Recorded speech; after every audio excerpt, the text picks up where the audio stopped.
Hello guys, welcome back to my channel maths guru. आज मैं आपको डिफरेंशियल इक्वेशन के सॉल्यूशन के बारे में पढ़ाऊंगी।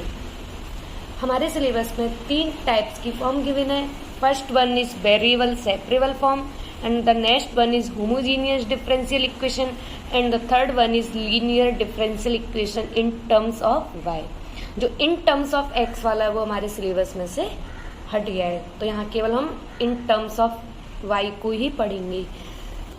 सबसे पहले मैं फर्स्ट फॉर्म को डिस्कस करूंगी, वेरिएबल सेपरेबल फॉर्म। जैसे कि नाम से ही क्लियर हो रहा है कि वेरिएबल सेपरेबल मतलब वेरिएबल्स को सेपरेट करना। ठीक है, ये हमारी आरडी शर्मा की 22.5 एक्सरसाइज है, जिसके मैं आज कुछ क्वेश्चंस डिस्कस करूंगी। सबसे पहला क्वेश्चन है dy/dx = हमें इसको सॉल्व करना है। बेटा मैं सारे स्टेप्स करूंगी यहाँ, तो मैं कोई भी स्किप नहीं करने वाली, इसलिए ध्यान से देखना। सबसे पहला काम होता है कि जो dx हमारा होता है डिनोमिनेटर में, उसको हमने दूसरी साइड पहुंचा दिया, तो dy/dx उधर पहुंच गया, तो ये हो गया। अब हम इसके बाद देखते हैं कि जो ये हमारा फंक्शन गिवन है इन टर्म ऑफ y है या इन टर्म ऑफ x। तो अगर इन टर्म ऑफ x होगा तो हम dx के साथ रखेंगे, अगर इन टर्म ऑफ y होगा तो हम dy के साथ रखेंगे। ठीक है, तो ये इन टर्म ऑफ x है तो हमने इसको dx के साथ रखा। ये हम इसलिए कर रहे हैं क्योंकि हमने इंटीग्रेशन में पढ़ा है कि कोई भी function in term of x होता है तो जब हम उसको इंटीग्रेट करते हैं तो उसके साथ क्या लिखते हैं, dx। ऐसे इन टर्म ऑफ y होता है तो उसको हम dy करते हैं। ठीक है, अब इसके बाद हम दोनों साइड इंटीग्रेशन करेंगे। तो इंटीग्रेशन किया हमने दोनों साइड, यहाँ हमने देखा dy के साथ हमारा क्या है 1, तो 1 का इंटीग्रेशन हो जाएगा y, क्योंकि हम किसके रेस्पेक्ट में कर रहे हैं, y की में।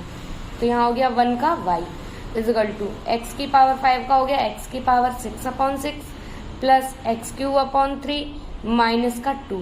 1/x का होता है log of mod x। Mod इसलिए लगाया है मैंने क्योंकि जो लॉग होता है वो पॉजिटिव वैल्यूज पर डिफाइन होता है, और हमें पता है कि जब हम इंडेफिनिट इंटीग्रेशन करते हैं तो साथ में कांस्टेंट ऐड कर देते हैं। अब आप लोग सोचोगे कि इधर तो कांस्टेंट ऐड नहीं किया, केवल इधर ही क्यों किया है। तो देखो बेटा, आप लोग चाहो तो इधर भी ऐड कर सकते हो, जैसे मैंने यहाँ कर लिया, इसको लिख लिया y+c1। ठीक है, और इधर मैंने एक कांस्टेंट ऐड कर लिया c2। जब हम यहाँ c1 है यहाँ c2 है, इन दोनों कांस्टेंट को मिला के हमें एक नया कांस्टेंट मिल गया c, इसीलिए मैं केवल एक ही कांस्टेंट लिखूंगी c। क्लियर। अब देखो नेक्स्ट क्वेश्चन, देखो ये हमारा क्वेश्चन नंबर 6 है आरडी शर्मा का, x+2 dy/dx = तो सबसे पहला काम देखो, जो ये x+2 है इसको हम डिनोमिनेटर में पहुंचा देते हैं, तो हमारे पास ये हो जाएगा dy/dx = तो हम बेटा दोनों साइड हमने इंटीग्रेशन किया, तो इधर dy का इंटीग्रेशन तो हो जाएगा, यहाँ 1 है, इसका तो हो जाएगा y। ठीक है, अब बात आती है इधर कि अब हमें इसको इंटीग्रेट कैसे करना है। तो ये हमने वैसे तो इंडेफिनिट में पढ़ रखा है, लेकिन मैं फिर भी बता देती हूँ। हम देखते हैं कि न्यूमरेटर की डिग्री अगर डिनोमिनेटर से ज़्यादा होती है तो हम इसको डिवाइड करते हैं। ठीक है, तो हमने x² + 3x + 7 को x+2 से डिवाइड किया, तो ये कितनी बार जा रहा है, x+1 बार जा रहा है, और 5 हमारा रिमाइंडर बच रहा है, और अपॉन में आ गया x+2। किस तरीके से लिखते हैं कि ये x+1 टाइम्स इसको हमने डिवाइड किया, 5 हमारा रिमाइंडर है, जितना रिमाइंडर होता है उसको ऊपर लिखते हैं, अपॉन में x+2 dx। ठीक है, सिंपल। dy मतलब यहाँ 1 है, 1 का इंटीग्रेशन हो गया y = इसका हो गया x²/2 और 1 का हो गया x प्लस 5 कांस्टेंट है, ये बाहर आ जाएगा, 1/x+2। तो 1/x का क्या होता है, log x होता है, तो 1/x+2 का क्या आएगा, log of x+2। फिर वही केवल यहाँ लगा देंगे हम प्लस। ठीक है, अब देखो नेक्स्ट क्वेश्चन, देखो question number 7, dy/dx = tan 1x। सबसे पहले क्या करना है, इस dx को इधर पहुंचा दो, तो क्या आएगा हमारा dy = tan 1x × dx। Clear, separate हो गया। अब सेपरेट होने के बाद नेक्स्ट स्टेप क्या होता है, अब हमें दोनों साइड इंटीग्रेशन करना है, तो ये टर्म तो ऐसे ही लिखा, देखो tan 1x को हम डायरेक्ट इंटीग्रेट नहीं कर सकते। तो इसको इंटीग्रेट हम कैसे करेंगे, आइलेट से करेंगे। तो आइलेट से इंटीग्रेट करने के लिए हमें 2 टर्म की जरूरत होती है, लेकिन यहाँ केवल सिंगल tan इनवर्स x है, तो इसमें हम खुद से 1 का मल्टीप्लाई कर लेंगे। तो इसको हम लिख सकते हैं 1 इंटू tan इनवर्स x। ठीक है, कोई फर्क नहीं पड़ेगा, वही tan इनवर्स x ही हो जाएगा। अब देखो इसमें आइलेट लगाएंगे, तो आइलेट के हिसाब से पहले इनवर्स वाले फंक्शन को फर्स्ट मानेंगे। तो tan इनवर्स x हो गया मेरा फर्स्ट और 1 हो गया मेरा सेकेंड। तो देखो इसमें हम आइलेट लगाते हैं सबसे पहले। तो आइलेट का क्या फॉर्मूला होता है, आइलेट का होता है first term as it is, second का इंटीग्रेशन माइनस फर्स्ट टर्म का डिफरेंशिएशन, सेकेंड टर्म का इंटीग्रेशन, जो भी रिजल्ट आएगा इस टोटल का इंटीग्रेशन। ठीक है, अब हम इधर भी इंटीग्रेट करते हैं, तो वही dy का तो वही y हो गया equal to tan inverse x। 1 का इंटीग्रेशन यहाँ किसके रेस्पेक्ट में कर रहे हैं, x के में, तो 1 का हो जाएगा x। तो यहाँ से हो गया मेरा x tan inverse x minus integration का साइन, tan इनवर्स x का हमें क्या करना है, डिफरेंशिएशन। तो tan इनवर्स x के डिफरेंशिएशन का ये फॉर्मूला होता है, इंटू का साइन लगाए इंटू और 1 का इंटीग्रेशन हो जाएगा x। ठीक है, जो ये फाइनल आया है इसका हमें फिर से क्या करना है, इंटीग्रेशन। तो इसको मैंने थोड़ा सा सिंप्लीफाई करके ऐसे लिख दिया है, y is equal to x tan inverse x minus x upon 1 plus x square. देखो अब हमें इसको इंटीग्रेट करना है, तो हमने देखा कि अगर मैं 1 प्लस एक्स स्क्वायर को t पुट कर दूं तो क्या आएगा, इसको 1 प्लस एक्स स्क्वायर को मैंने t पुट किया, तो हम इधर डेरिवेटिव करेंगे 1 का तो 0, एक्स स्क्वायर का हो गया 2x, तो 2x dx is equal to dt। Clear, तो मुझे किसकी वैल्यू चाहिए, x dx की वैल्यू चाहिए, तो x dx की वैल्यू मैंने यहाँ से निकाल ली, कितनी आएगी 1/2 dt। पुट करते हैं यहाँ पर, तो ये हो गया y is equal to x tan inverse x minus x dx की जगह मैंने रखा 1/2 dt। 1/2 कांस्टेंट है, बाहर निकाल लिया, तो 1/2 dt, ये तो हो गया 1/2 dt अपॉन में इसकी जगह हो गया t। तो 1 अपॉन टी का इंटीग्रेशन क्या हो गया, log t। ये स्टेप तो सेम चलने वाले हैं, तो log t लास्ट में हमें क्या करना है, t की वैल्यू पुट करनी है। t की वैल्यू कितनी थी 1 प्लस एक्स स्क्वायर, तो t की जगह हम क्या कर देंगे 1 प्लस एक्स स्क्वायर। क्लियर, बेटा ये मेरा क्वेश्चन नंबर 10 है आर.डी. शर्मा का, ये क्वेश्चन गिवन है। तो भाई सबसे पहला स्टेप क्या करना है, सबसे पहले तो dx को इधर पहुंचा दो। dx को इधर पहुंचाने के बाद देखते हैं कि जो ये मेरा फंक्शन है ये इन टर्म्स ऑफ x है या y है। अगर x है तो dx के साथ रहेगा, इन टर्म ऑफ y है तो dy के साथ चला जाएगा। तो पूरा की पूरा फंक्शन किसका, इन टर्म ऑफ x है, तो ये dx के साथ ही रहेगा। ठीक है, ये देखने के बाद फिर हमारा नेक्स्ट स्टेप क्या होता है, दोनों साइड इसको इंटीग्रेट करना। तो दोनों साइड मैंने इंटीग्रेशन किया, ये रहा। क्लियर, मैंने ये इंटीग्रेशन करने के बाद मैंने इनको सेपरेट कर लिया है, इसको अलग इंटीग्रेट करते हैं, इसको अलग इंटीग्रेट करती हूँ। ठीक है, इसको मैं इस तरीके से भी लिख सकती हूँ cos square x into cos x. ठीक है, और बाकी का तो वही सेम चल रहा है। cos इसको नेक्स्ट स्टेप में बस मैंने इतना चेंज किया है कि cos स्क्वायर x को मैंने क्या लिख दिया है 1 माइनस साइन स्क्वायर एक्स। ये दोनों स्टेप अगर चाहते तो यहाँ पर मैं पहले साइन एक्स को क्या पुट कर देती t, उसके बाद भी कर सकते थे, और अगर पहले करना चाहो तो पहले कर। आपको बिना इंटीग्रेशन के डिफरेंशियल इक्वेशन समझ में नहीं आएगी, तो इसके लिए डिफरेंशियल इक्वेशन को पढ़ने से पहले इंटीग्रेशन जरूर पढ़ लेना। साइन एक्स को t पुट किया तो साइन एक्स का डेरिवेटिव क्या होता है, cos x dx is equal to dt। इधर देखो ये मुझे टाइप पता है, अंडर रूट वाले क्वेश्चंस में हम कैसे करते हैं कि जो अंडर रूट के अंदर वैल्यू होती है उसको मैंने क्या मान लिया, यू स्क्वायर लेट कर लिया, दोनों तरफ हमने डेरिवेटिव कर दिया। ठीक है, अब देखो ये तो ऐसे ही चल रहा है, जहां जहां साइन एक्स है उसकी जगह मैंने टी पुट कर दिया, तो यहाँ हो गया 1 माइनस टी स्क्वायर, यहाँ साइन स्क्वायर एक्स की जगह हो गया T square. Cos x D x की जगह मैं क्या पुट करूंगी, कॉस एक्स डी एक्स की जगह मेरा होगा डी टी, तो यहाँ आ गया डी टी। ठीक है, प्लस देखो x, अभी मैंने x को ऐसे ही रखा अंडर रूट में, 2x प्लस 1 की जगह मैंने रख दिया u स्क्वायर। अब मुझे dx की वैल्यू पुट करनी है, तो यहाँ से dx की वैल्यू कितनी आ रही है u du, तो मैंने पुट कर दी u du। ठीक है, ये ऐसे ही t स्क्वायर का मैंने केवल अंदर मल्टीप्लाई किया है। ठीक है, प्लस यहाँ मैंने अब x की वैल्यू पुट कर दी, क्योंकि हमें इस फंक्शन को किसके रेस्पेक्ट में इंटीग्रेट करना है, u के में, तो सारे u के टर्म होने चाहिए, इस वजह से मैंने x की वैल्यू पुट की। तो यहाँ से x की वैल्यू बेटा कितनी हो जाएगी, देखो सबसे पहले 1 को इधर पहुंचाया तो u स्क्वायर माइनस 1 अपॉन 2, वही पुट कर दी मैंने। ठीक है, आगे बढ़ते हैं।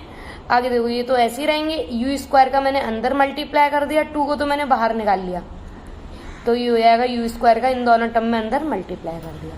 अब हो गया सिंप्लीफाई। अब इसको हमें इंटीग्रेट करना है, तो वही 1 का तो y हो गया टी स्क्वायर का, और t की पावर 4 का ये इंटीग्रेशन 1/2 u की पावर 4 का और u स्क्वायर का, ठीक है, प्लस c। लास्ट में क्या करते हैं, t की वैल्यू का रखो, t की वैल्यू क्या थी sin x, तो जहां जहां t है उसकी जगह मैंने sin x कर दिया। यहाँ u की वैल्यू कितनी है, u स्क्वायर की वैल्यू इतनी है, तो u की वैल्यू कितनी हो जाएगी 2x + 1 की पावर 1/2, ठीक है। तो यहाँ u की पावर 5 की वैल्यू कितनी हो जाएगी, इस पूरे की पावर 5 कर दो, तो 2x + 1 की पावर 5/2, ऐसी मैंने यहाँ वैल्यू पुट कर दी, प्लस c। करना चाहो तो और भी सॉल्व कर सकते हो, इधर से sin³ कॉमन ले लो, इधर से भी कॉमन लेके हो जाएगा, ठीक। नेक्स्ट क्वेश्चन करते हैं हम, क्वेश्चन नंबर 12। ये गिवन है, सबसे पहले dy/dx निकालते हैं। dy/dx कितना आ जाएगा, जो ये माइनस का x sin², इसको उधर ले जाओगे तो प्लस का x sin², ठीक है।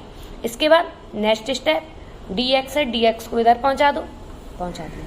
फिर इसके बाद क्या देखते हैं कि जो ये मेरा फंक्शन है किन के टर्म में, x या y, तो x के टर्म में तो dx के साथ रहेगा, ठीक है। फिर नेक्स्ट इन दोनों को हमने इंटीग्रेट किया, दोनों साइड इंटीग्रेशन करेंगे, ये इन दोनों टर्म को मैंने सेपरेट कर लिया बस, ठीक है।